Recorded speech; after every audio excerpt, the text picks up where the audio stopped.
ladies and gentlemen, welcome to X Marks the Box. My name is Potato Chief, and I'm here with my good friend, Proper Necro, for episode 6 of the best Xbox podcast that has two people who are proud of Pride, because it's Pride Month. I can't think of a better intro than that. Hi, how are you doing, Alice? I'm good, thanks. And yeah, I think it's particularly a good month, even though others viewed it as corporations like cashing in into this whole stuff and like say, oh, LGBT issues. Anyway, buy our merchandise. But I think for us, it's just like the case for us to be like become who we are and somehow embrace ourselves. So, Yeah. I mean, This isn't a corporate cash grab from us because we genuinely believe in Pride here. I'm like a heterosexual white male cis, so I mean obviously I don't really fit into any of the categories. I guess they call me an ally, which I don't really understand. I feel like you say all straight people are the enemy apart from the allies. That being said, I never understood the ally thing, but I technically be an ally in the LGBTQ thing, but Alice is a prominent member of the LGBTQ yes, community. and I'm a trans woman. I am white and I am bisexual as well. But yeah, I think because of this, I am like part of this whole spectrum, and it's really important to have allies and like try to fight for our rights. But bear in mind that it's still like early days. Like you still have like support for like gay, lesbian, and bisexual people, but in the moment, like trans people out there are having their rights threatened. Also, the Pride also like covers the BAME communities like black and non-white, and it just relates to like how they've been affected, especially in America. Hence, you have a Juneteenth stuff going on as well. So I think it's a month for them and us as well. I mean, yeah. So obviously, as someone who's like an ally or slightly outside of the LGBTQ community, it's also important for people like me, who's cis white male, to support everyone and try. I feel like everyone in society should be treated equally and fairly, and I feel I'm very prominently about it. In the, I wake up in the morning and I am who I am, and I feel happy in my own skin, and I feel proud that I have someone like you on on the podcast with me, who had to struggle and to be who they want to be, and I think it's important that we fight and stand behind people so they can be themselves. I think it's important, and I do believe Pride's a very important thing, even if it is being corporatized. It's become part of corporate synergy to put rainbows and everything for a month. Well, I do think it's important. Yeah, and thank you for doing this like special episode, because knowing it's like still June and we're heading towards July, we just end up like doing a special episode because there's much to talk about, like Pride and everything around it, and it still matters to them on Xbox. But in comparison to how you wake up, quite often I wake up and I suddenly been reminded, not the case of like who I am. Of course, I know as I'm like trans, but just imagine you wake up in an environment and you just grow up in an environment where people just don't really respect who you are and working to roll your rights back just for their own sakes. Like you have TERFs and many other bigots who are trying to roll back the rights of trans people, and they even like trying to make it difficult for us to access meds, make it difficult for us to get on with our lives. And more recently, that both the swimming organisation FINA, I think, and International Rugby have actually banned trans women in international sports of rugby and swimming. Didn't know that. So it just shows that there's still prejudice and a lot of witch hunting coming on, which means trans people are pretty much going through the same grief as what this is in the late 80s. Like the late 80s, there's a lot more awareness for gay and lesbian people, but they've also been like hit really bad, and there's a lot of people who are homophobic towards them, which leads to Section 28, which means any of us would not be able to promote homosexuality, which also affects on our trans identities. Because if you think about it, there's a lot of trans people, especially in the 70s, and it was used to be easy to change your birth certificate by request, but now they just like make it more harder for us to legalize our identities, which now we had to deal with a GRA to change our identities, get legally recognized by the panel of people, which would take months. It's currently cost £100, which is going to change to £5. But yeah, there's a chance you may have it rejected. Then you have the NHS GICs, which currently people who are on the waiting list will have to wait years for them to be seen by the GIC, which means not everyone's going to be able to see them like quite easily. Like, I've been referred to the GIC in 2017. Then I have to wait 5 years. I've currently been waiting 5 years, and I have yet to get to the first appointment. So for many of us, we still have to like go to the private clinic, and we have to like use our savings to go for surgery. But not everyone is able to afford that. So it's just all this bullshit going on that somehow, whenever I wake up, instead of like feeling great about who I am, I tend to like feel as if like there's people who are willing to invalidate me or treat as if all my issues I have, all the dysphoria I have, doesn't really exist to them. And this is like very painful. Yeah. So just imagine if you're like a man who woke up and then realized you're actually not a man, and somehow people treat you differently, then it is that painful, as you could probably imagine. I mean, I didn't know half the stuff you just said, so I tried to think I'm quite knowledgeable about most of this stuff. I try and think I'm knowledgeable, but I didn't know half of that, and I mean, that's what the importance of Pride is that we need to discuss these things. That's bullshit. A lot of the stuff that you said, I think that is completely wrong. They should like being treated like a second-class citizen, essentially. So, I'm sorry you have to go through that. I mean, it's just right now that we're like that still. Yeah, it's just the current government at the moment is. I really hate to go into a lot of political stuff, but bear with me. It's just like it is still a lot of bullshit if you think about it, because the current government, like originally there were proposals where they're going to keep the people out of the single-sex spaces, and they're trying to remove the trans people's right to use the bathroom of their choosing, and they were going to have security checks, and they're going to get rid of medications for like young trans children. But then those proposals didn't go through, thankfully.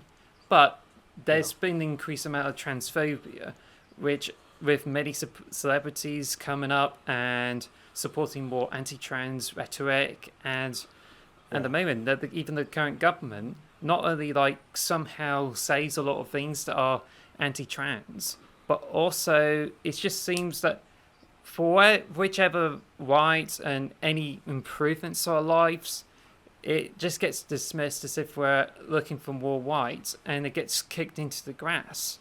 So instead, all of us have to be in resistance.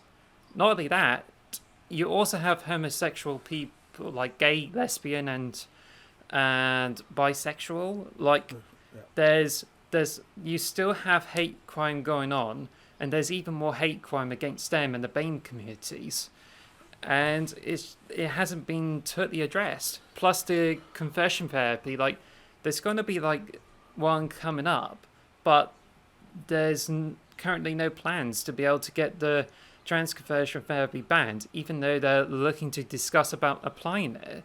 But there's even like exceptions, like if you like they're talking about adults consenting to it or any religious exceptions. They're they're likely to put those in there, which means these are not much of a bands. So it's just No. like there's so much going on. Like there's Safe to Me Be Me campaign, which is supposed to be on this month, but it's been cancelled, and it's been run by a lot of government that somehow not only like is apparently transphobic, but they're also like anti-LGBT in the sense that they treat us like second-class citizens. So to you, it's just like originally you may not be aware of this, but you just end up having to learn so much, especially when your friends are coming out as gay, trans, or even lesbian, which means it's just like you just understand more of their pain and you feel like it's a much bigger problem than you have anticipated as before. Yeah. I mean, yeah. I mean, it's. I mean, you've made a lot of stuff. I honestly didn't know half the stuff you've just said there, which is mind-boggling to me. I mean, I feel like I do feel like we are kind of going backwards a bit as humanity in general. The amount of right-wing stuff happening in the I obviously don't want to get political, but like the amount obviously that's how Trump got in, is the right-wing rhetoric, right? You know, there's a lot of countries that are voting that way. I don't understand. I've never understood it. I've always said my entire life I never understood people who vote Tory. I'm going to just say it.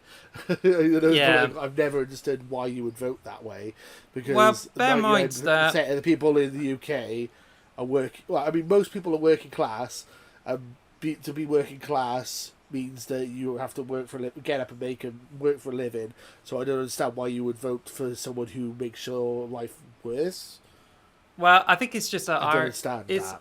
there's some like irony that even though the Conservatives somehow are known to be like give the working class and those on the lower end of the monetary spectrum, like they seem to be easily dismissed and they known to be given disadvantages to them. But they have made strides, like they allowed same-sex marriage.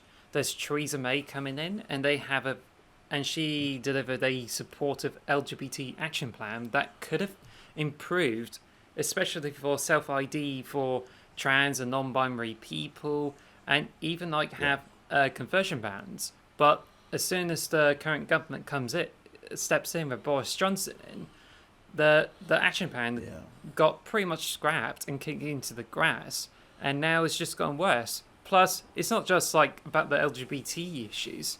You have people being sent to Rwanda and the Home Office bullshit, and now they're just looking to replace the European Human Rights Commission with the Bill of Rights, which means they're really like trying to rewrite rules now that they're not part of the European Union. And that is one of the things that I am most frightened about in the future, because it seems it's not just the government, but also the people are willing to allow prejudice into their country that somehow it could make our lives harder. Of course, I would like to be hopeful and say that we would persevere and somehow our lives will improve and even look at the brighter side of life. I mean, there's sunshine out at the moment, but then when you've realised that not only your rights are being threatened, but also our identities are not really being validated to extent that it just seems as if it doesn't really matter to a lot of people out there, and it seems to be based on their ignorance. Like, they still believe in a lot of old things that are currently outdated of what we've been doing with. It's really bad. Yeah, it's yeah, and I really honestly don't know what to say. Really, it's just horrible. I don't understand why people are still prejudiced, and I never like. I've grown up. I'm very lefty, I guess.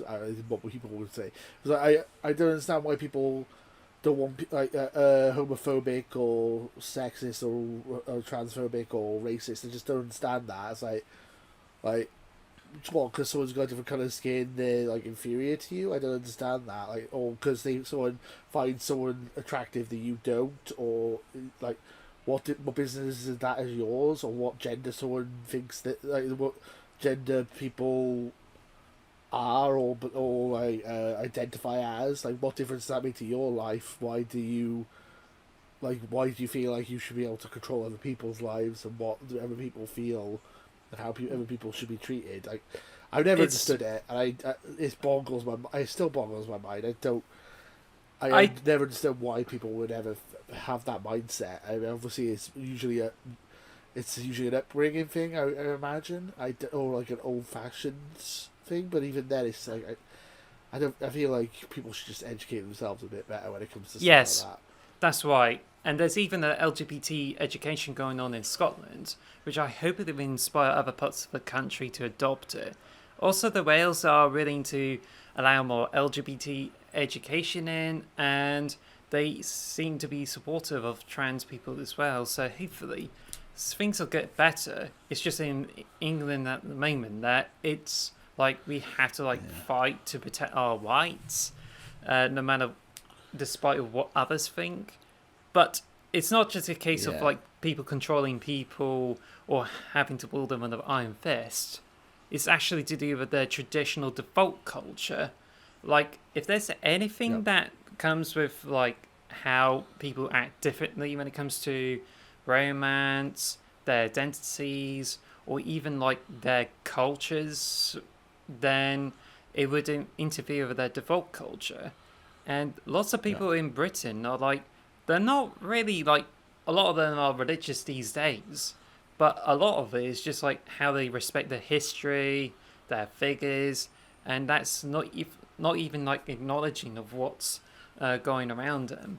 Hence, that it's been recently noted there's a bit of genocide going on, like how we in like the middle stages of it, how we just be vilified and somehow treated as if like we're causing a threat to their culture.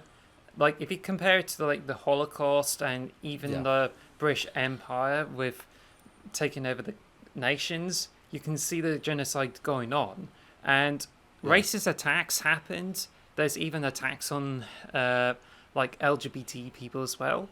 And now, once the genocide passes, many people seem to be like brushing it over the rug, like how much they deny about Holocaust and all those things like that. And they seem to quickly forget about what British Empire does. Like, they did a lot of slavery, and apparently Winston Churchill has some controversies there, but these have been like quickly dismissed by other people and feel as if Winston Churchill is a hero, and they don't seem to care too much about what British Empire has done in the past.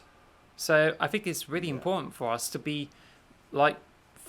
aware about those issues and also support others who've been dealing with those same kind of issues. So it's really difficult. I mean, that's all I can say. No, I understand. I mean, the Winston Churchill thing always strikes a note with me because people always go, the greatest British person who ever lived, Winston Churchill. It's like, he was kind of a dick.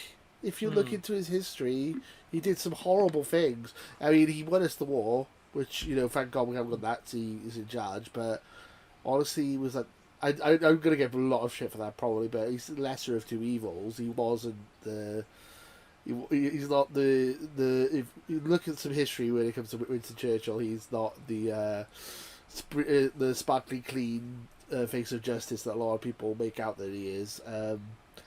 Being Welsh and working class, I don't have a massive affinity for Margaret Thatcher or Winston Churchill. Let's just put it that way. They weren't very good to us or either, as well as if it's. Well, let's not the less said about him with him like sort of talking about Gandhi, the better, because there's two differences here. Well, three differences. For what is perceived, Gandhi somehow like helped gain independence from India, and that's it. Then, if you go down the rabbit hole, then you notice that Winston Churchill hasn't played nice with him. But if you take the Civilization games there, the history is quite different. I mean, you probably know like how Gandhi have played out in the game of Civilization. It's just like those differences like that, and you can see like how people's perspectives go. I was going to say we finally back onto video games after 20 minutes. Yeah, I think we need to like begin the podcast and move on, because otherwise it'll be not X marks the box. It'll be called what's the thing that Alex Jones does? The anti-info wars. Oh, the anti. Yeah, I mean, this episode is called Pride, Gaming with Pride, so and it's got a pride flag. I'm trying to give people warning ahead of this is what the episode's about. But it is important. It is an important topic. We're going to talk more about video games now, though, and then we'll come back. Maybe we'll come back to it at the end of the episode when we've covered all the video game stuff. But it does feel a bit trivial talking about video games when we've been talking about human history. We're talking about like very deep stuff there. And I do appreciate that you're so open about all this stuff as well, because anyway, it's one of those things.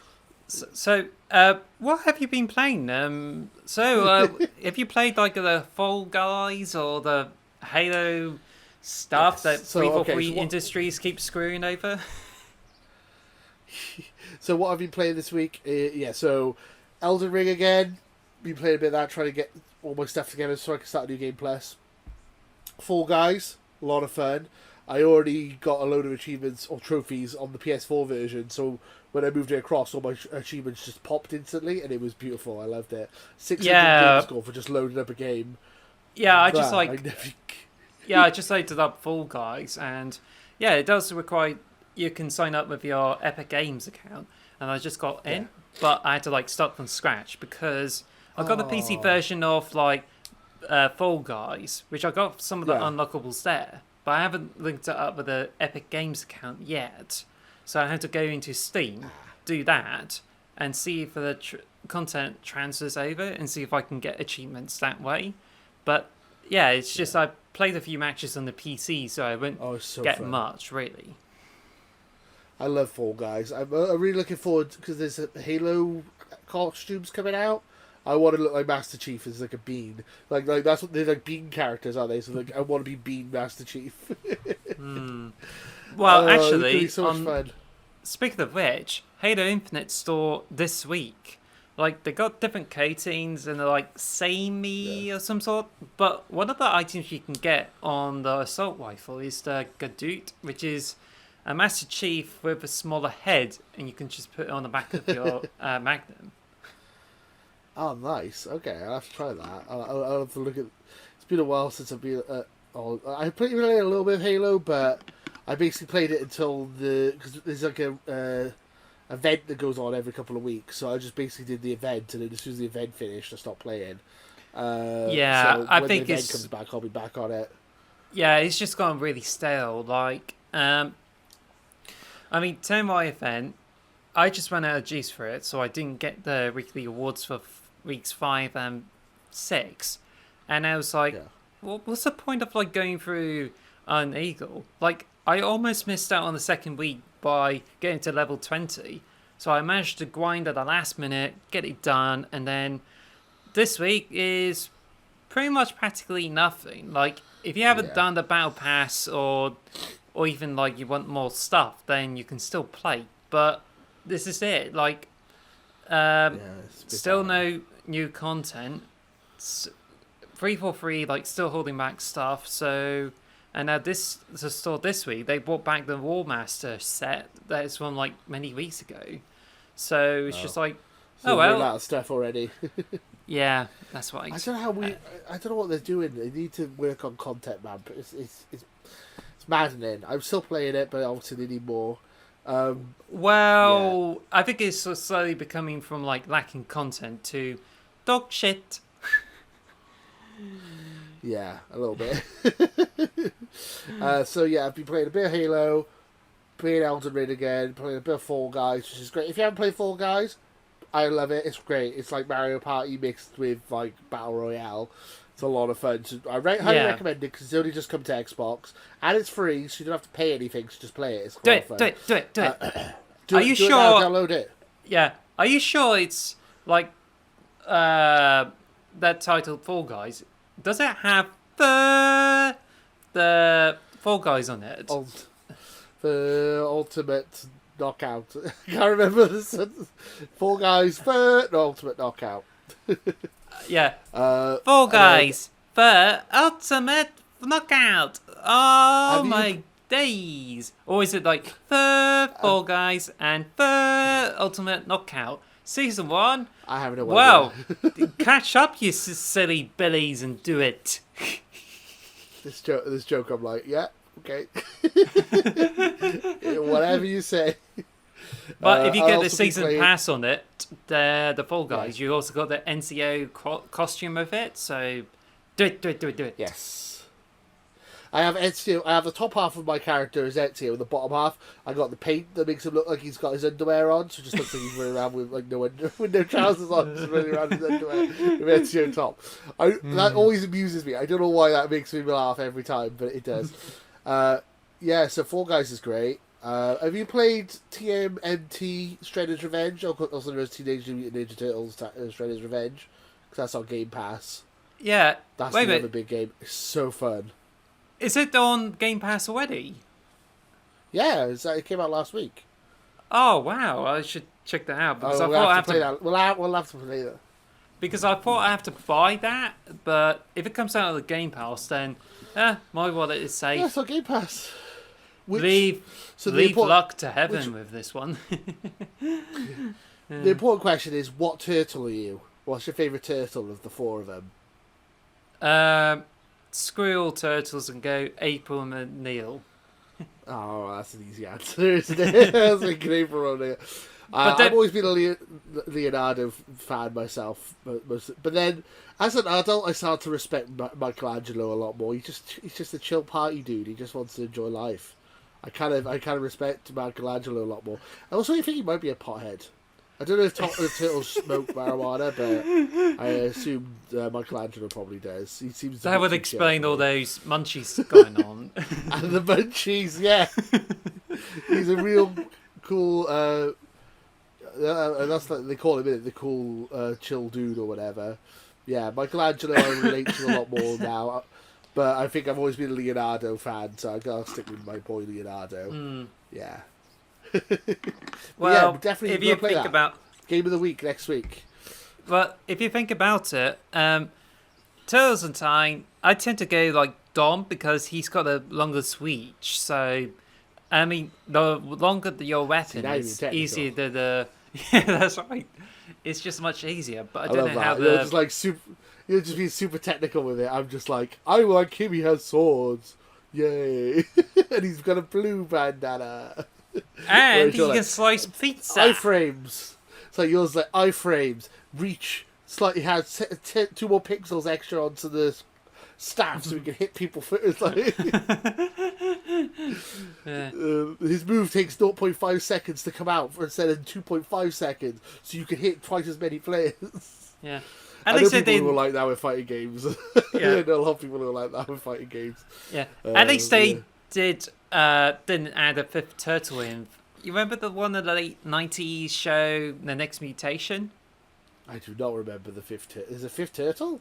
Yeah. It's like a girl turtle. Like, I don't remember her name, but it's just like wears a like blue bandana. But it was like quickly forgotten because I think it's just like sticking to the 4 turtles. Oh, at least there's like Casey and April. And there's like Turtles collection going on, and yada yada. Yeah. Well, Cowabunga collection, yeah. Yes. Oh, it looks so good. It's so it is a lot of fun. We should definitely play it this week. Is there anything else you've been playing?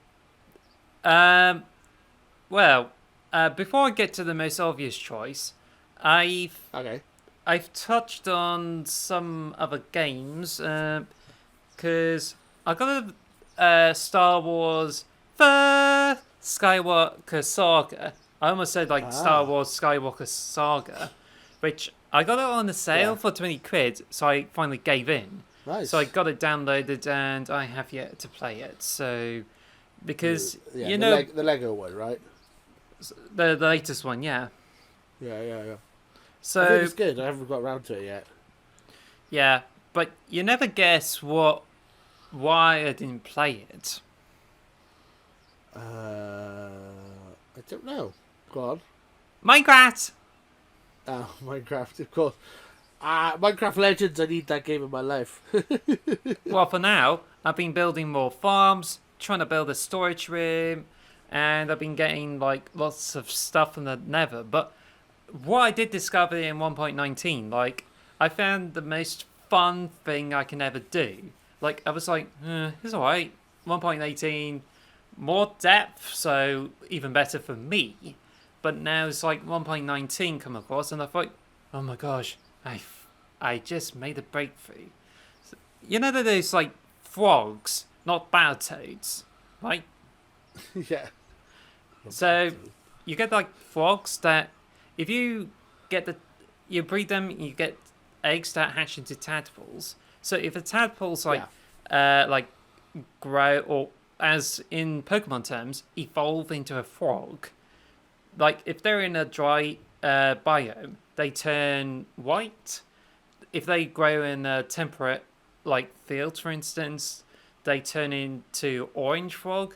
But we do know like say, what about the green frogs, because that's what we remember the most.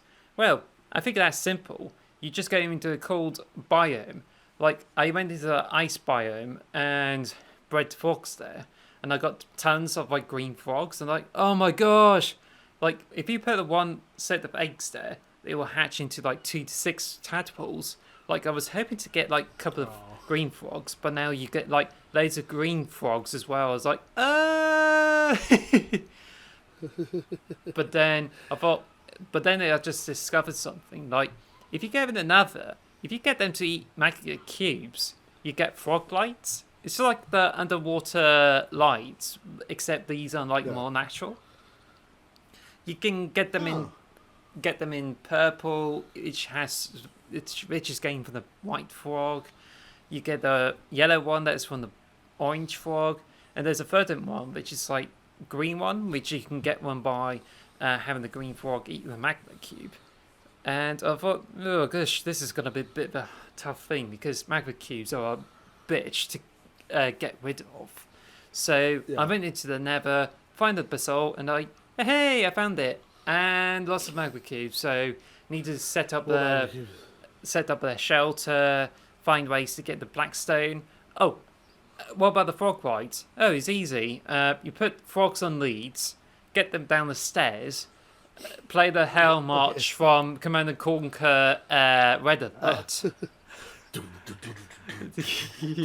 Yeah, and then when I put them into the Nether, I just put them in the post, had them tied to the leads, and then kill magma cubes before they get turned small, so they can fit through like a 2x1 hole. And then once they come over, they start eating them up, like the game of Hungry Hippos. So I just got this cool idea that if I have 3 frogs, tie them in the Nether, leave them bask for a bit, but when I'm ready to get more frog lights, I take all 3 of them, go down, play the Hail March, and then put them in the shelter, get them ready, and then once the magma cubes start spawning, making sure the gas doesn't notice me, they just fly in, and I just host a game. So, like, you get different coloured frogs. I set them up so they would get points by eating magma cubes, and you can tell by the amount of frog lights they got. So I did the run of a game, eat some magma cubes, and then frog lights. Oh, turns out that I got more green ones, which means the green frog is winning. Oh, right, okay. So it kind of reminds me of one of those like Disney rides where you got like a blaster and you shoot enemies and get some points and see which one of them gets the most points. It just works in that way. Random, I love it. So then I just got some frog lights, put them into the storage room, and I'm like, yeah, this is definitely good. But it's just really interesting. If you put all 3 of them together, you just get this like memorizing, otherworldly look. and like, oh, this is an ever, but then there's like purple, yellow, green, and like, Very pride colours. well, not pride Rainbow. colours, but some sort Rainbow of bit of leather. a hypnotizing stuff like that. But yeah, it's just one of those things. It just makes me love frogs in Minecraft. I have to try it. I still haven't tried I haven't really come back to it since. I need to try the frog update. I need to try and get some frogs. Yeah, what I can tell you is, if you want to breed them, you need to put them in the pen. Make sure you put the roof because they will jump off over the fences unless you can put 8 squares of it high. And then you need to make a pool of tap water in, so all the frogs can breathe into it, get tadpoles, and that way you have plenty of frogs. The only thing you can't get are blue frogs. It would be nice to get blue frog lights, and you can't feed them cocoa beans to get chocolate frogs, so you just only get 3 colours. But just imagine like you get blue ones as well. Wow, cool. Yeah, I need to play it. Should we get on with the news? I mean, I love talking about Minecraft as much as the next person, but we're running long already. We've already got 40 minutes, nearly. Crikey. Let's turn from up to politics to specific gaming news. Du-du-du-du. Gaming news. I gotta come up with a jingle for that. Yeah. Gaming news brought to you by A pack of the Xbox. crisps and a cat fiddling with it. Deal with it. Right, so the big news is the Final Fantasy remake, remake Part 2, aka Final Fantasy Rebirth, is not coming to Xbox. Boo! Screw Square Enix. Screw you, Square Enix. That's very mean of you to do that. I'm very upset. We're getting Crisis Core, which is going to be cool. But why are we getting the main game? That's weird to me. So I played the Crisis Core on PSP. So is it actually a remake of it? I believe so. Yeah, they said it's it's going to have the same mechanics and stuff, but it looks like Final Fantasy VII remake essentially. Oh, It's going to play like the original Crisis Core, from what I've heard. I might be wrong about that, but that's what I've heard. I mean, this begs the question. This is what I always feel like. It's always my answer to everything. Is it about time that Xbox buy Sega already? Just buy Sega. Yes. We'll have Persona, Yakuza. You keep your Final Fantasies. We'll just have Persona. I'm cool with that. Oh, and I mean- not only that, you seem to Sonic. be forgetting the rival to Final Fantasy, right? Fantasy Star. Oh yeah, Fantasy Star. I forgot about Fantasy Star. Why Yakuza, Persona. Why complain about Final Fantasy if you can get Fantasy Star? It's about time we definitely get some Fantasy Star 5 and not just online stuff. So yeah, just do it.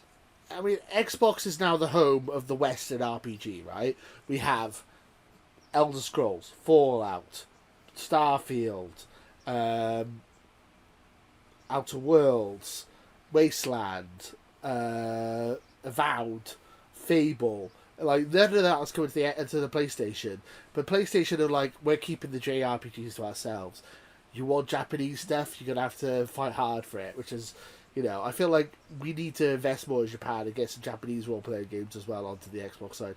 We're getting Persona, but how long did we wait to get Persona? Blimey heck, that was a journey to get Persona over here. I don't know if I would be playing much Persona, but it's still good. You can even get it on the PC. But as you say, it's just originally it's like PlayStation's a good platform for JRPGs and Japanese games there, but now it just seems like the Sony is changing their tactics. Like their main headquarters are now in America, and they made changes like they prioritize on American studios. They even like changed the controller layout for Japanese players because you used to press the circle to accept items and press X to back off. Yeah. Now it's just switched over again to like X and circle. The Western way. Yeah, and also the consoles are ridiculously big, when the Japanese market seems to be veering towards more mobile platforms. So it just seems to be seems to be the case that now I think people are just like moving over to other platforms like mobiles and Nintendo. So I think feel like Xbox is trying to. It feels like Xbox are trying to get into Japan with stuff like cloud streaming in the Series S, and the smaller console and all that, and PlayStation are trying to get more into the Western market, which is quite funny. They like to swap places. So I mean the big news obviously is Final Fantasy VII Remake, Rebirth, PS5 exclusive, and also no sign of Remake coming to Part 1 coming to Xbox. Like what kind of exclusivity deal do they have with Square Enix? Everyone thought it was a year exclusivity. Now it's been 2 years, and there's still no sign. Well, bear in mind, Final Fantasy VII is originally a exclusive to the Sony PlayStation. So I think you have to bear in mind that anything that is majorly Final Fantasy VII, they just stick it on the PlayStation. Doesn't always work for everything, because you even get the OG Final Fantasy VII on Xbox as a just a port, not the remake. So sorry. Yeah.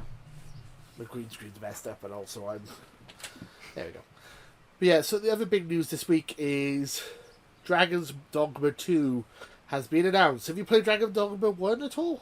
No, I just thought it looked like a rip-off of Elder Scrolls 4 Oblivion, and I thought, But then people are just I think it's very good. Yeah, I just wondered like how people getting interested in it, and I thought, hey, the Dragon's Dogma isn't too bad, and I think they have changed things about. But then I've just been thinking about Two Worlds, that game as well, so I think I might be confusing that with Dragon's Dogma. So Dragon's Dogma it feels very like almost like like a Dark Souls game almost as well. But there's like a lot of stuff about companions and sending companions to other people and stuff like that. What's cool? Well, I was gonna say it's on sale now for £3 on Xbox with all the DLC. So if you're interested in Dragon's Dogma 2 and you want to play Dragon's Dogma 1, £3. Like that's like a McDonald's. Just go get one. Just go get it. I mean. Why not? Good RPG for £3. I think that's a good deal. My friend Smashfiend Dean absolutely adores Dragon's Dogma 1, so we might have to get him on the show when the second one comes out and see what he thinks about it. So if you think about it, Dragon's Dogma 1 on sale is the equivalent of buying a chicken mayo sandwich, or if you can get it, a chicken BLC. Well, bacon BLC, I think. But if you get this one, along with a double cheeseburger, and then you get some McFlurry with it, then you can combine two burgers, and you get a really nice burger, as well as the ice cream to go with it. Oh, the drink, you can get some tap water, so that's all you need. So £3 for that. Or you can buy a game that will take you like over 40 hours, so take a pick. Yeah, you could buy 3 single cheeseburgers off the saver menu, or a chicken burger off the saver menu. They're £1 each, so you get 3 of them, or Dragon's Dogma. Your choice. Your choice what you do with that £3, ladies and gentlemen. So yeah, that was all the big news for today. But I did. I kind of broke the internet last night with Twitter. I feel bad about it. I kind of saw a big pile of dynamite, lit a match, threw it over my back, and walked off. Cool guys don't look at explosions. I kind of just let it all kind of explode. Basically, what I tweeted out on Twitter is that Xbox, the rest of the 2022 Xbox has a better lineup than PS5. And I had a graph up of all the games. PS5, there are 4 games that are announced for 2022. And Xbox has a massive list of games, like about 20 games. And people are mad. People are very, very mad at me. And it's one of my most... Well, it is my most popular tweet of all time. And it completely blew up the internet. So I thought I would talk about it briefly. There's something wrong with the day one Game Pass. You mentioned about 5 games. I think there's a lot more than just 5. It'll be like 20 or even 100 of those games on Game Pass. Yeah, so I got this list up, and I put Stray on the PlayStation 5 side, and they're like, why haven't you put that as day one on PlayStation? So, well, if I did that, I would mean I'd have to get all the Xbox exclusives, and also put them on day one on Game Pass as well. I said, like, each game I'm only going to put on the list once. Otherwise, I would have duplicates. The list would be ridiculously long, because literally every exclusive is day one Game Pass on Xbox, so it's a stupid argument, that is, what people were making. Then people are going, quality over quantity, and I'm like, really, you think a 9-year-old remake of a game that's already had a remaster with less features is good quality at £70? Well, No. No. If you think about it, that like the big reason why I had to choose between an Xbox and a PlayStation is because most of the games you get on both of these platforms can be played on any of these platforms. It's not really about the exclusives. It's about which console would you prefer. So you get lots of people who are interested in PlayStation. Like, yeah, I think the PlayStation is alright. I'm comfortable with it. But I just find the Xbox to be good when it comes to multimedia. I like the Xbox Live as a whole. And I think the PlayStation 4, I was really hyped for it. And you can do social media street shares. But it wasn't long until Xbox caught up to that, and then the PlayStation is still lacking features, and that's when I moved over to Xbox. You got the gamer tag changed, you got equivalent of Game Pass, but I think it's a little too late when I switched over to Xbox, because I prefer their Xbox Live features compared to the PlayStation, and that's what made me feel good.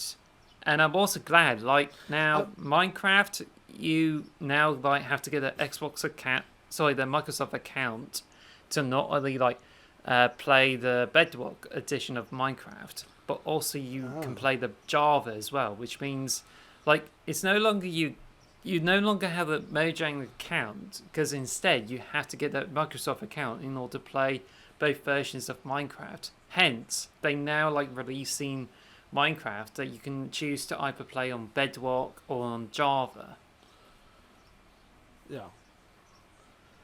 I mean, and you also get, I assume you get achievements then. That would be so strange to play it on the PlayStation and have a load of achievements pop up on the Xbox version.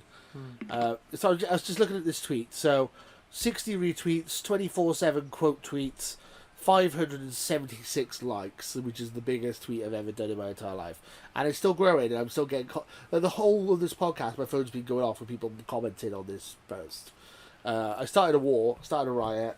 I have a PS5, I have an Xbox. Xbox, I much prefer it, honestly. The argument you could say is quality over quantity. The quality, God of War Ragnarok looks pretty damn good, looks pretty awesome. Is it coming this year? Who knows? Last of Us Remake, I have zero interest in buying because I've already completed it 600 times, and I've already got the remaster, the remake. The remaster. I see I'm confusing myself now with the re's. And Stray may not be the... Stray looks fun. It's nice to play as a cat, but it may not be the cat's whiskers. I was going to say the cat's pajamas, that's funny. We were great minds. And then the Xbox side, all the comments I keep saying are Xbox games are rubbish. They're all double-A and indie. I'm like, well, double-A and indie games can be great. I mean, High on Life, I am so excited for that game. I cannot wait for High on Life. Warhammer Dark Tide looks amazing. It's going to be a really cool co-op shooter. Atomic Heart looks amazing. That's not an exclusive, by the way. People caught me out on that, and that's fair enough. I renege on that one. But it is Day 1 Game Pass. And it looks great. It looks like Bioshock almost. What else is there on the list? I'm looking at the list now. Bear in mind that... As Dusk Falls, I'm interested in now, because I've been watching videos about it. It looks like Detroit or a Heavy Rain or whatever. It's made by the person who made Heavy Rain. But it's an interesting art style.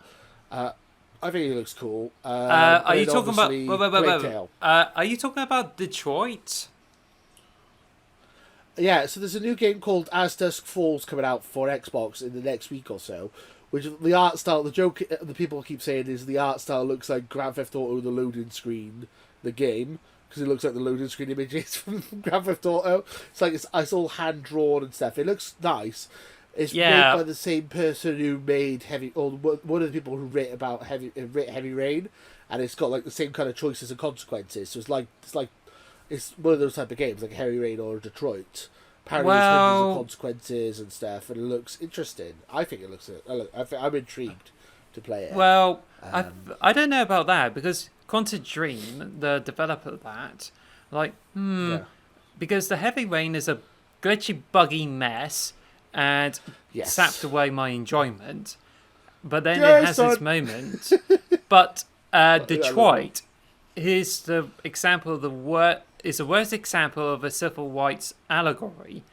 Because there's a lot of Holocaust and even like a lot of segregation. And they're doing that to robots and androids.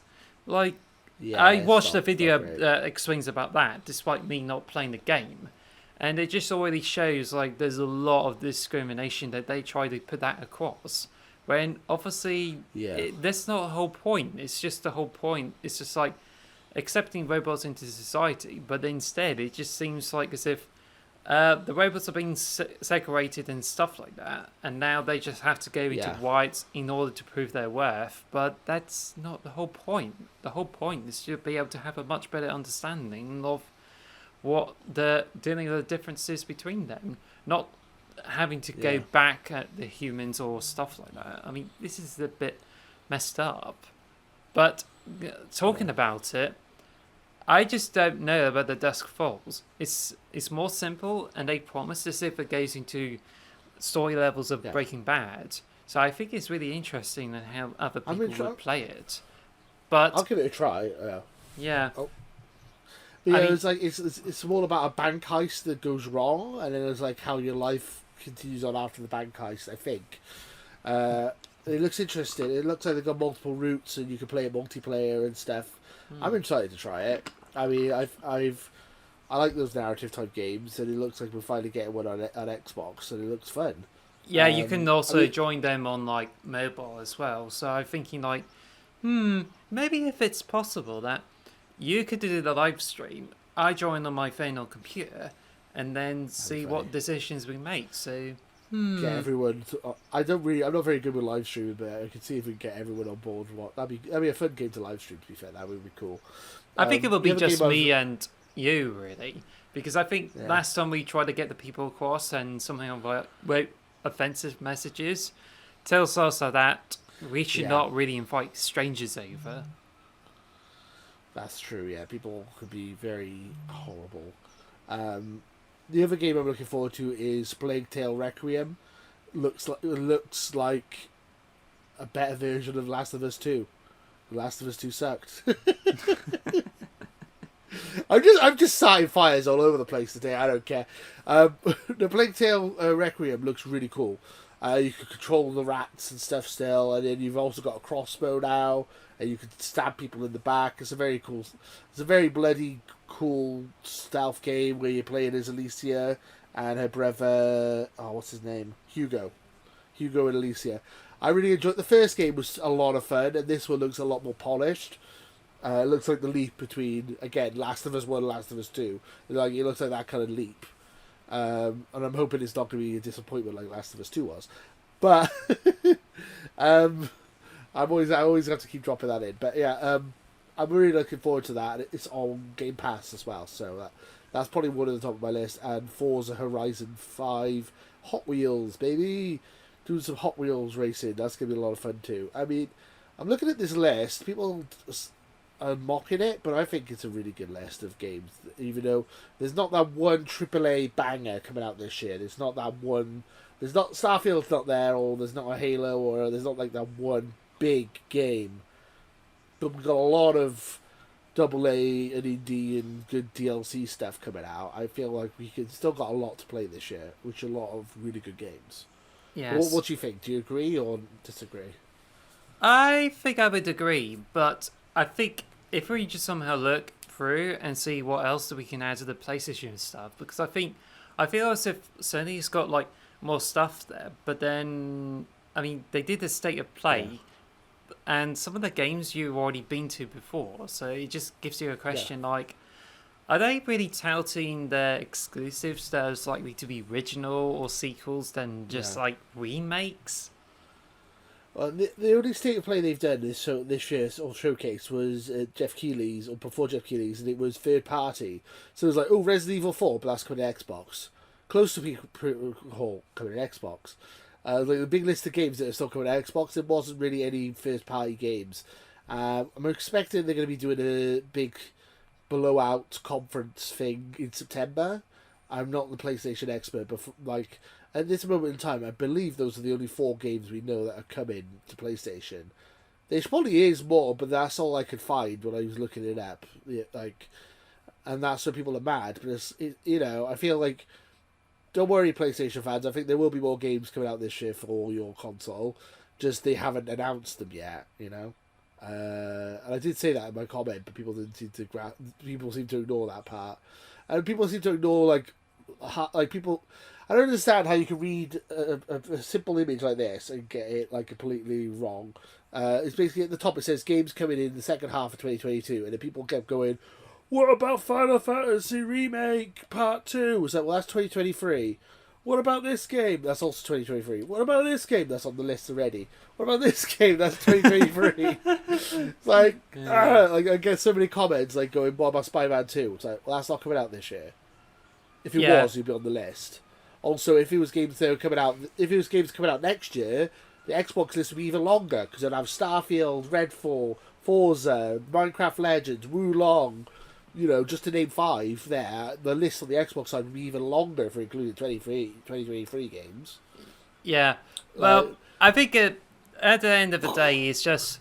I think that what the tweet taught to you more is that it's really easy to get popularity by pissing gamers off.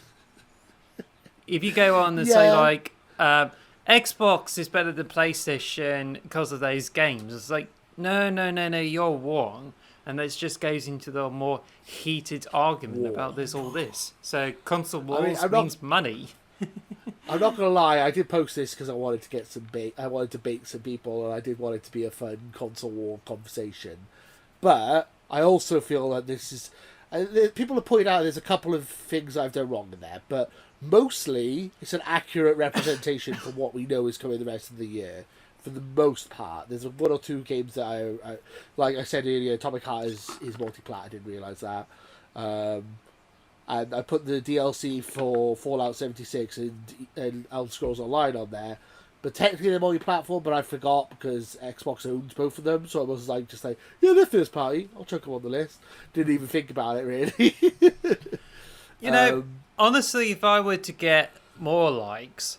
then if I was to go on Twitter and like try to be a wild owl on it, then I'd just go in and say, well, games are for kids. If you're letting a kid play Scorn, then you're a bad parent. That's all I can say about that. Too bad. I don't have any children at the moment. I said that to someone on Twitter, on Facebook, and they shut them right up because they're going, "Oh, Xbox has all kiddie games." I'm like, so does PlayStation. Scorn's a kid's game? Bloody hell, I'll be scarred for life if I played that as a child. Jesus. No, thank you. They obviously haven't seen the Nintendo's catalogue. I was about to say, Nintendo's more kiddie. And I love Nintendo, don't get me wrong. And also, if we put the lists next to each other right here, Nintendo beats both of these lists combined. Even though I don't want to sound like a Nintendo fanboy, but they do. They have AAA exclusives every month this year, and they got more AAA exclusives lined up for all of next year as well. So, if competition-wise, I feel like Nintendo is still head and shoulders when it comes to first party anyway. It's third parties where they fall down and lack of features like Game Pass and stuff like that. Well, bear in mind that Nintendo eShop still has loads of games, including visual novels and puzzles. Yeah. But I mean, this is the same problem with Xbox, where they got lots of shovelware in as well. Yeah. But some of these games could be good, but I think it's just turned into a saturated market eventually. So, So why were you buying these games? Oh, easy gamer score.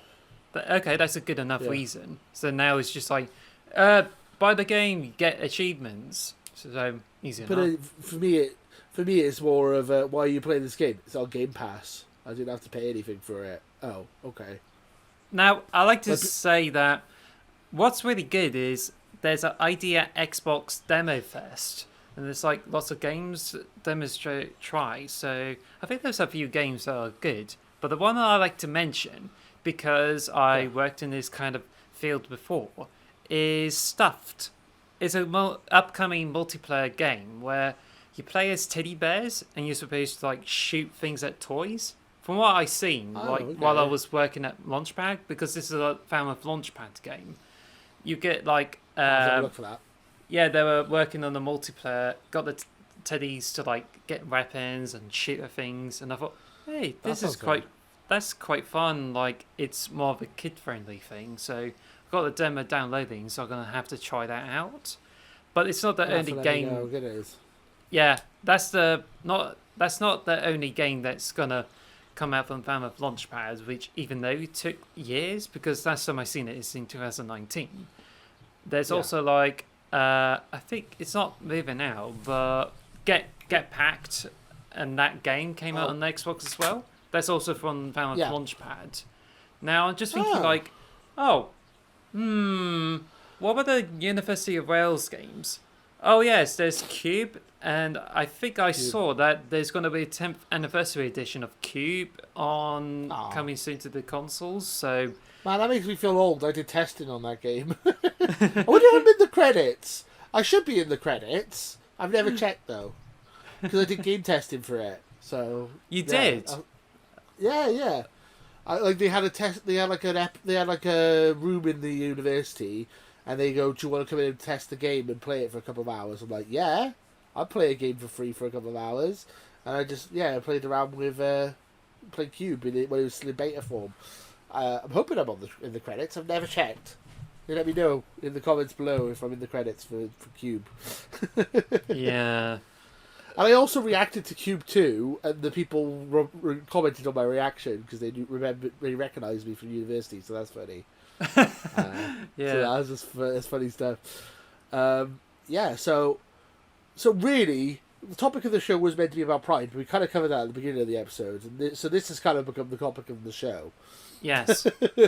Really, but we could get we could talk a little bit more about Pride, because I did want to mention it. I just wanted to talk a little bit about it when it comes to gaming, because we didn't really talk. We talked about Pride in general. We didn't really talk about it in the gaming space.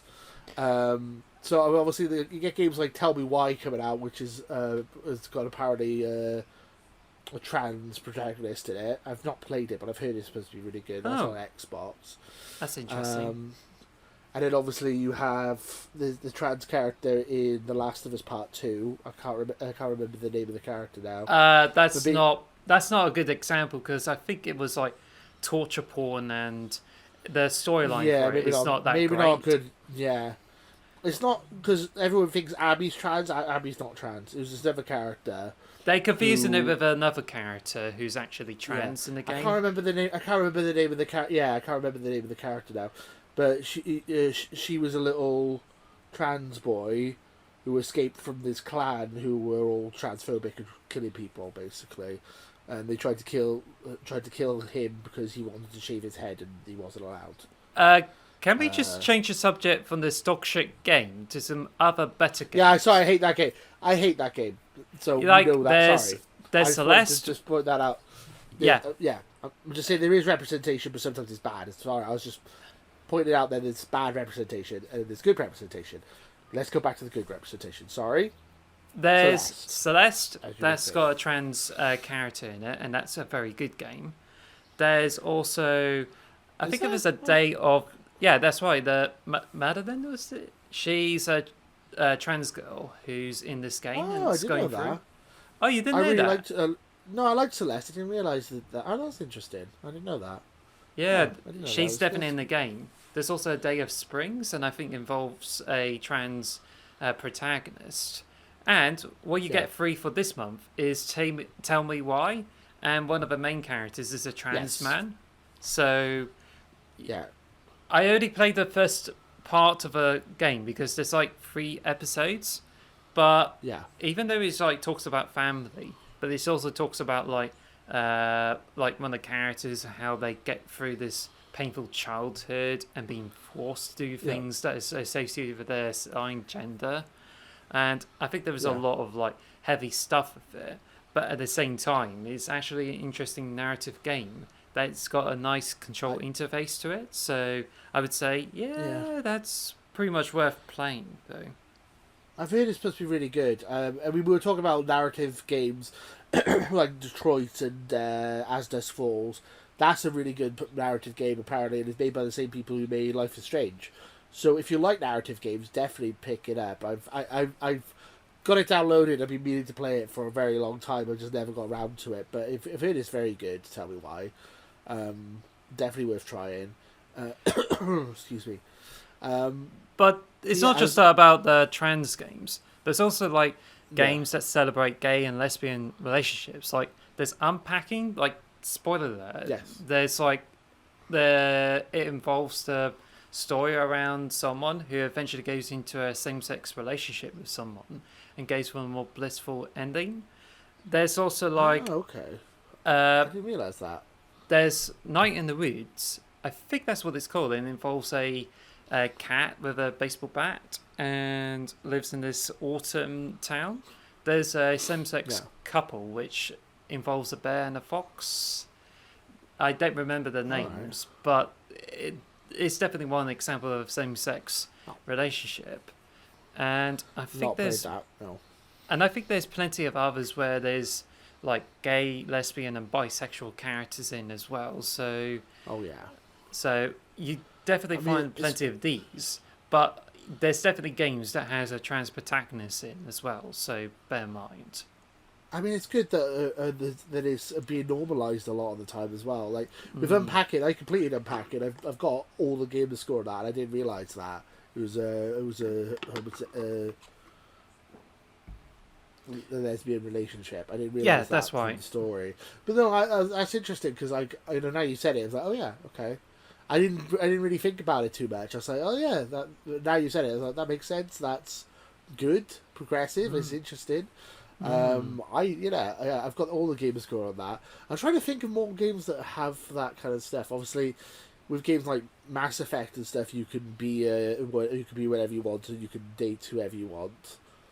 That's like also quite, which is quite good. You can be your whatever shepherd you want to be, and you can date whoever you want in the ship. And then there's Life is Strange, and that definitely has lesbian relationships there, amongst other things. Right. So, yeah, there's plenty of this sort of stuff going on. But I think of it. Also mentioned that the Xbox not only has a creation collection of all those LGBT titles, as well as games made by LGBT people. So, and don't forget, there's non-binary people in as well. Like the Undertale has a non-binary protagonist. So you definitely get those sort of games too. And there's a gay, and there's a lesbian couple in Undertale as well. That's a good one. That's a good example. I could remember. I forgot about that. Yeah. Alphys and what's the name of the other character? I don't know. She's like a warrior. She's like a warrior badass. And I can't remember her name. She's like the coolest character in the game, but I can't remember her name. That's really annoying. I also love that boss battle too. Like there's a music, and you get chased by her, so it just goes into the more interesting bits there. What I like about it is that it's there. There's a gay relationship in the game, but it's not the be all and end all. It's just there. It's normal. It's fine. Like, can we just be cool? Like, I love that. It's like, I mean, because sometimes it feels like they're almost like pandering, whereas I feel like this is perfectly done. It's done very well. I think it's done very, very, very well. And yeah, Undertale's one of my favorite games of all time as well. By the way, top 10 definitely. If you've never played Undertale, definitely play it. A lot of fun. Also, bear in mind that Xbox also does the Pride celebration, like Halo Infinite. You can get a Pride emblem. That's about it. Yes. So that's neat. Also in Forza 5 Something, and yeah. 4, you get a car that has Pride colours on it, so that's cool. They also announced the controllers are for Xbox, which, if I bring this up, because last time I did Pride controllers and they're not that great, and now they do like Yeah. Pride controllers for this year, and now they just if you- plastered loads of those Pride flags down, like trans flag, bisexual flag, all this stuff along with the white If you could send me buttons that, on it. if you could, if you could send me them in the Discord, I'll put them in the post. I'll put them in the episode when I get into the editing stage. So, but yeah, I like. Yeah, I think it is an important thing to bring up pride because a lot of people kind of just overlook it. I feel now, especially because corporations have kind of took it on board. I also wanted to mention the fact that I looked at all the Xbox podcasts that I could find, and I went through all of them, looked through the majority of them, and I feel like the majority of Xbox podcasts, there are a couple of women in there, but majority are cis male podcasts. But all the entire panel a cis male, straight male. I feel like is important. It's very important, and I'm glad that I've got you on the podcast because you do bring something to the podcast that's a bit more unique, and you give me a different perspective, and it's not all this. It's not the same type, like the same people with the same kind of background all talking about the same Yeah. games. Yeah. I could get a different point of view, which I feel is really good, and I appreciate you, and I'm really glad that I do this podcast with you. And Thanks. Well, you're one of my best friends, and yeah. and I've known you since before you started to transition, and you still I haven't felt any differently. I feel like we've always, if anything, we've become closer since then. I feel as friends, and I'm really glad I can do this podcast with you. Sorry, I'm tearing up now. Thanks. I don't know why I'm tearing up. Yeah. I really feel Oh, blessed, God. really. So it's really good. But Yeah. bear in Sorry. mind, I Tearing think up. it's just I almost came out as trans in Sorry. like 2008, but then back then there wasn't enough trans awareness there. So, but No. I've been held back by internal transphobia, like my family especially, and I seem to be brought up where it's ridiculous if you switch to the opposite sex, and I think it's just contributed to my internal transphobia, and I have to always play as a male character in games. Loads of games you play as a male character. Right. Creators chose male characters, but I think it's just one of the Right. times that I felt really special was when I played female characters. It's like I get the second version of Pokemon, I'll play as a female character. I thought, yeah, that's not so bad. Yeah. That wasn't until like Alpha Sapphire, and that's when I started to main the female character in games, and I didn't look back since, because I think the thing is, it's just what matters to me the most than being the male character, and that's when it's one of the things that started for me to like explore my identity. Like in the 90s, I tend to like distance myself from like games that has a female character. Hence, I'm like against Tomb Raider because there's a female character. But I think it's just like when I got Tomb Raider, I thought, yeah, it's pretty good and getting along well with it. And then I think when I was playing the demo and then realised I'm like a female character, and it's just when I feel like, gosh, I feel really special as a girl, but I haven't really looked around it. So I've been like an egg for like decades. But I think it's just like after so much stories and looking stuff online and how I was confused about my feelings, I then looked it up and then realised, I used to thought like surgeries is the only way to go into be trans. But when I realised that there are much easier ways to do this, like there's meds, there's acceptance of identity, and I just feel like, well, I had to go through his trans women, so... And when I did that, I feel much better about myself. But the cost of it is like really bad, because when I came out to my family, they weren't that accepting. They went a bit passive aggressive about it. They became more accepting, and many of my family members are now like fully accepting. But it's taking a very long time for my entire family to do that. But I can assure you that this is the most difficult part of my transition. It's just been accepted as a trans woman by her family as well as society. Because if you bear in mind, it's easy enough to like do the decisions and you feel great about it. What's really pushing many people back is the societal implications of being trans. Same way, like when it comes to coming out as gay or lesbian, you really have to like deal with the societal implications of that too. So there's always going to be prejudice, and they usually expect you to go back in your closet, and this is really difficult for me, really. No, I mean, I was going to say I understand, but I obviously I don't understand really what it's like. It must be very difficult. As I said, I've grown up. I'm a cis white male, straighter pretty much. It's something I've never had to really even think about really, as for having a fight for my identity like that. It's I feel you're so brave for doing it because I'm hoping that you show like this shows that like you inspire other people to do the same. I hope. I mean, that's Thanks. what I'm hoping.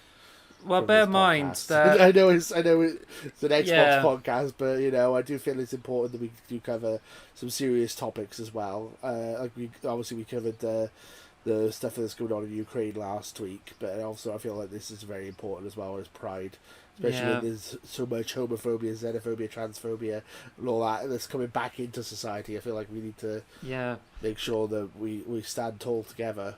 And it's just gone worse in the recent years because many states in America have gone against trans people and they're looking to get rid of gay marriage. And there's systematic racism that's happening there as well. Also, Hungary has got a dictatorship. They are getting rid of legalization of trans people like years ago. And they helped like get this ban on trans athletes in swimming. Well, trans women at least.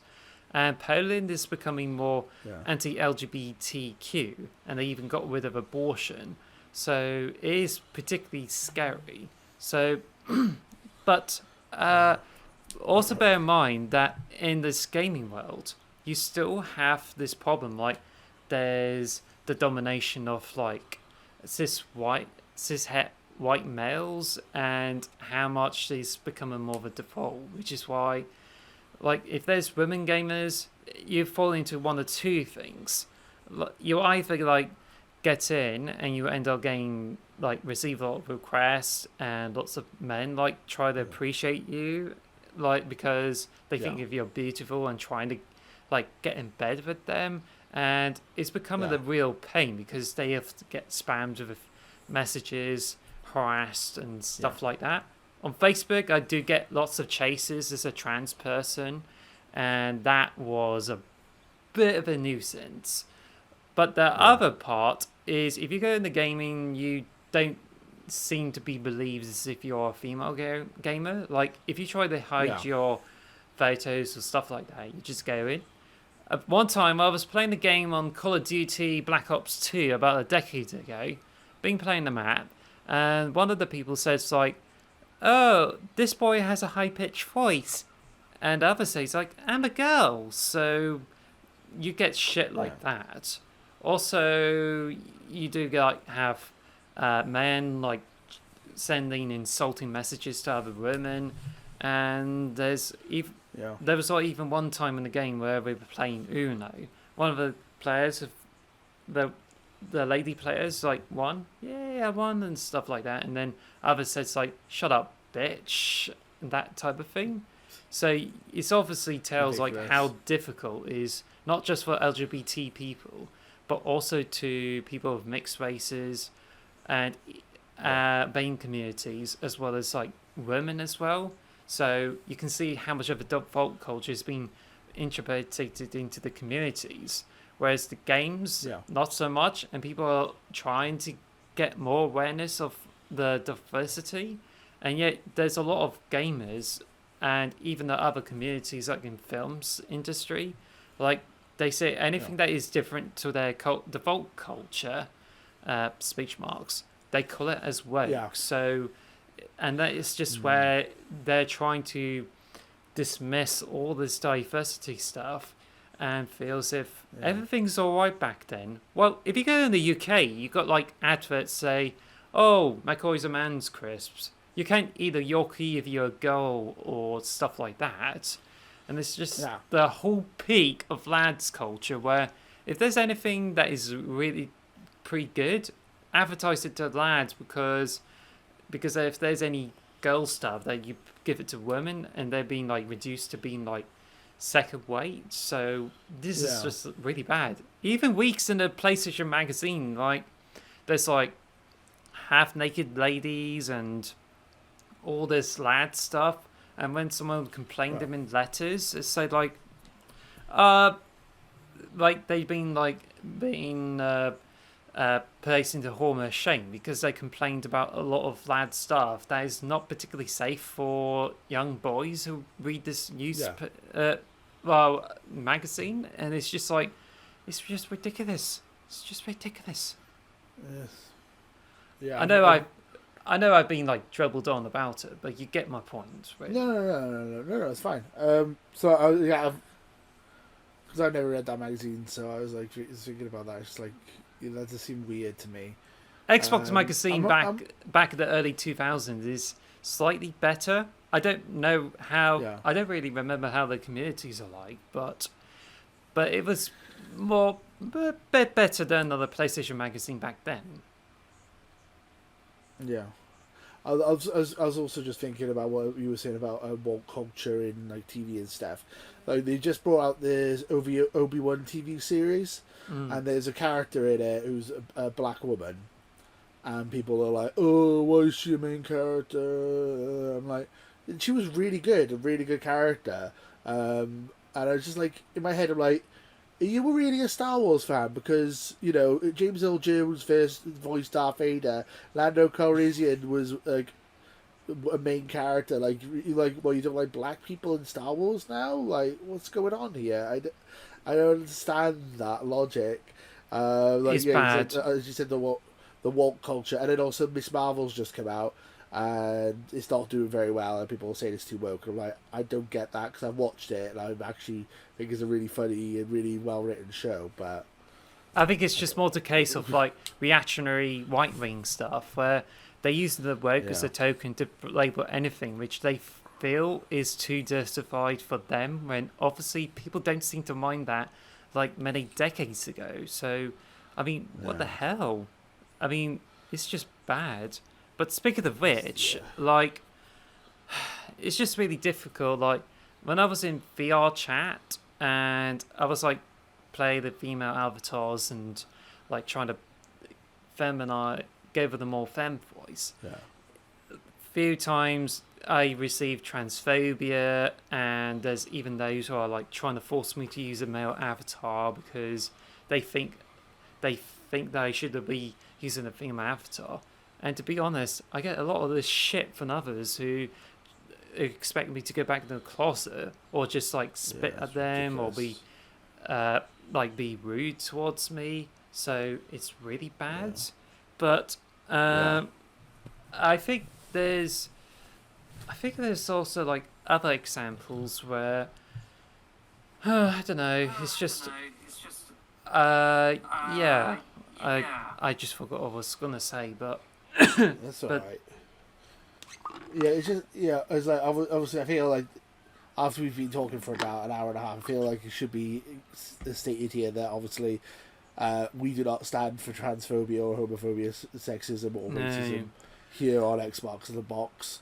We like to be inclusive and let everyone be a part of our community, and I feel like that is something I should have mentioned earlier on, not right at the end of the podcast.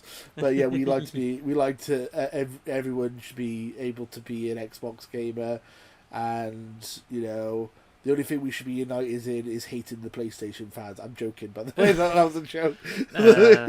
But I think bear in mind that you have to remember the two things. You still get toxic communities, not just in Overwatch and in League of Legends, I imagine. But you also get them in Halo, especially in the past, which is why there's a video that talks about like the shit people say, which are homophobic because of someone's gamer tag, and that's named Halo homophobia evolved. And there's another thing where you still get communities who are like anti-LGBT. Like when Xbox like did the Pride stuff on Twitter, people keep like reacting to it and say, "What's the point of this?" and stuff like that. And then Xbox makes really good comebacks to it. One of them says like, "Why you keep posting L stuff?" And then Xbox says like, "It's LGBTQ." So they're trying to like go against them in a really cool fashion. So, and then you just have more supportive creators, companies, and doing that. But I think really it's just like trying to be able to keep standing for all LGBT people, BAME communities, as well as everyone else. So, it's all of this matters really. It does. And I'm glad we've got to do this special episode together today. Obviously, if you're here just for Xbox news, I mean, we did do a bit of Xbox news, but I'm glad you stuck around. And I feel like it is important to discuss this stuff, and I'm very, I'm proud to be with Alice here on the podcast. And if you're transphobic, homophobic, sexist, or any of that, F you. There you go. That's all I'm gonna say. I don't want anything to do with that. Or read a fucking manual and read a room, because I think it's important that when it comes to people who are hateful, because I think I've been like being hateful in the past, and I've been like transphobic or homophobic in the past, but then I understood them all about their issues and realised I think it's important to stand up for them and be more accepting to these people. And I think that one of those things just helped me to be more like become a trans woman and get to understand more about the LGBT communities. Because I think the important thing is it's not go against them, it's just be able to understand them. So understanding is the medicine, not trying to exclude people even if they say the dumbest things. Because I think when there's a lot of people who feel it's cool to say gay towards anything as a slur, it's just in the same way of saying, "Oh, the people must stupid, therefore they're autistic," when this is actually a slur. So I think it's important that people shouldn't be using such things as slur. It's just because you're pretty much insulting the minorities. So we're doing as much as we can to understand that. It's not the case of like, it's not the... Oh, it's just like you mock the minorities to be cool. Well, it's not so cool about it anymore because we are fucking people. We're human. Trans whites are human whites. Exactly. And so is other people in the minorities. All of their lives matter. And I'm just saying, not just... I mean, there's Black Lives Matter. There's trans women of women. I mean, a lot of these things are very important, and you should really give respect to them 100%.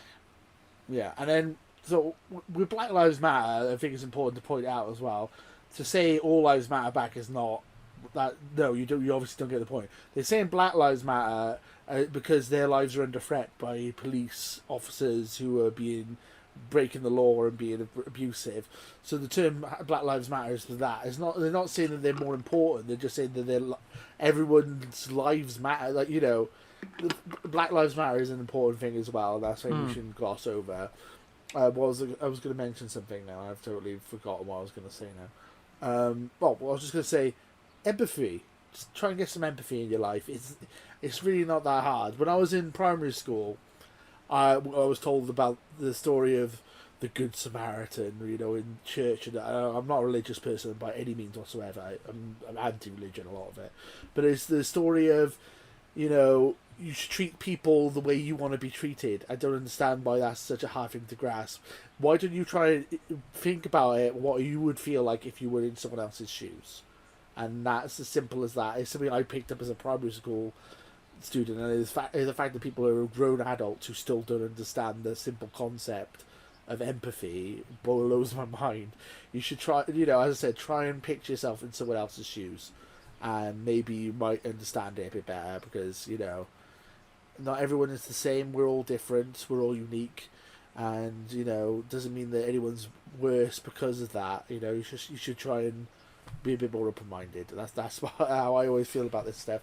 And yeah, I can already, yeah, I feel that's important for me to point out. There is that, you know, be good to just be good to each other. I mean, that's what Bill and Ted say at the end of the film. Is that be good, be excellent to each other. That's it. We'll go with that. Bill and Ted. Try and lighten the mood. But yeah, excellent to each other. What about and to many of the listeners who, some of you might be Christian, remember there's a phrase in the Bible to say, love thy neighbour. Exactly. And I think that might be a suitable place to end the episode. Unless you wanted to talk, is there anything else you wanted to cover? I would like to mention about the Pride controllers. I ended up going to the Xbox Design Lab, and what I got is a mixture of Siren and Magenta with it, which makes a really good trans colours.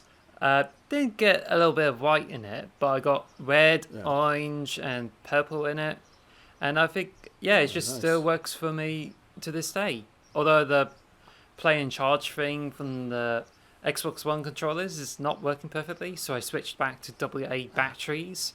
And it doesn't have the best latency or accuracy of the input, but still works like a real charm. And it was a neat present to get for my birthday last year. So, yeah, but I think they may have some Pride skins on Design Labs, so it's worth checking a look.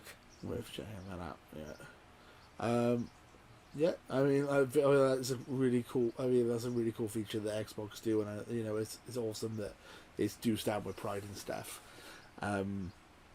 Yeah, and you know, I feel like, you know, if you're always welcome here with the Xbox the Box podcast. We as I said, we want to pride ourselves on being inclusive and letting people in to talk about Xbox, because, you know, we're trying to be a community, build up a community here and have a bit of fun, and I feel like we're inclusive, and, you know, if you're going to be a bigot, then please do not sign in. do not please you know, unsubscribe. I don't want you involved, but if you want to, you know, talk to like-minded people about Xbox, then, you know, this is the place to be. Yeah. So is there anything else you want to cover today? I think that's about it. Well, on next week.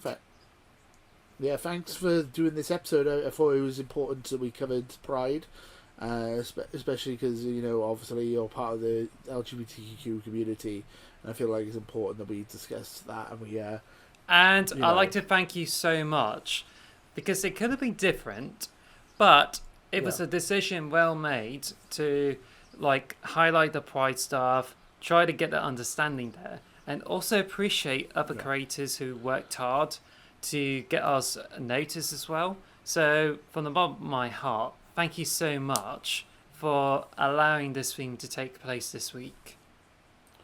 No, it's not a problem, and I'm glad we got to do this. So obviously next week probably be a bit more of a normal episode, but I'm glad we got to do this bit of a special episode, and I appreciate your time spending time with me, Alice. I always enjoy the podcast with you, and, you know, I'm gonna make sure I don't cry again. So we're gonna wrap up. Thank you guys for listening. I've noticed that some people have left some lovely reviews on iTunes and given us 5 stars. If you could keep doing that, that'd be fantastic. Pushes us up the chart. Same with Spotify. Same with YouTube. If you just leave a like or a comment or subscribe, and just, you know, spread the word about the podcast. We really appreciate it. Or if you've been watching on YouTube, like and subscribe and ring the bell. Thank you guys for watching. And until next time, happy Pride Month. Take care now. Bye. Thank you for listening to the X Marks the Box podcast.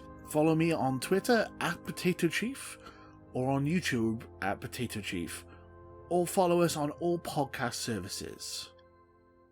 Thank you for listening.